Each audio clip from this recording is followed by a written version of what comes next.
Бүгін мен сіздерге қорқынышты мультфильмді қысқаша айтып беретін боламын. Бұл мультфильм бізде Фоксет деп аталады. Қазақшаға аударса түлкі. Біріншіде кішкентай қыздың шахтада жұмыс істеп жатқанын көреміз. Өзінің отбасын асырау үшін немесе ақша табу үшін емес, оны құлдыққа алып кетті. Еще прикинь, адамдарға емес түлкілерге жұмыс істей ме? Қысқасы, мына түлкілер қызды ұрлап, оны жұмыс істетіп, өздері рахаттанып жүр.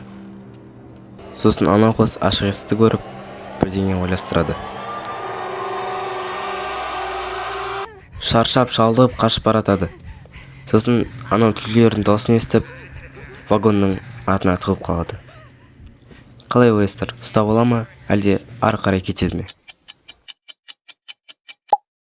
Әрине қашып кетеді. Мұндай жерде бітсе кино қызық болмайды ғой. Қысқасы, қашып кетеді де бір жарықты көреді. Қарап көрсе, ебать, мынау баяғы үй ма? Дейді да анасын көреді. Бірақ анасы анау қызды көрмейді. Сосын анасы, бірақ ебать, анау түлкі емес па? Бірақ анасы түлкіні кішкентай қызы болып көреді, және гипноз алып тастаған екен. Сосын анау қызды ұрып кетеді. Айта кетейін, бұл Джеймс Стюарт братанның анимациясы.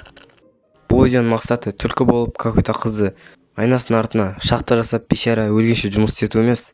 Бұл ата-ананың баласын дұрыс түсінбей, мүлдем назар аудармауы және мына қыздың ішіндегі қорқынышы жайлы айтылған. Походу.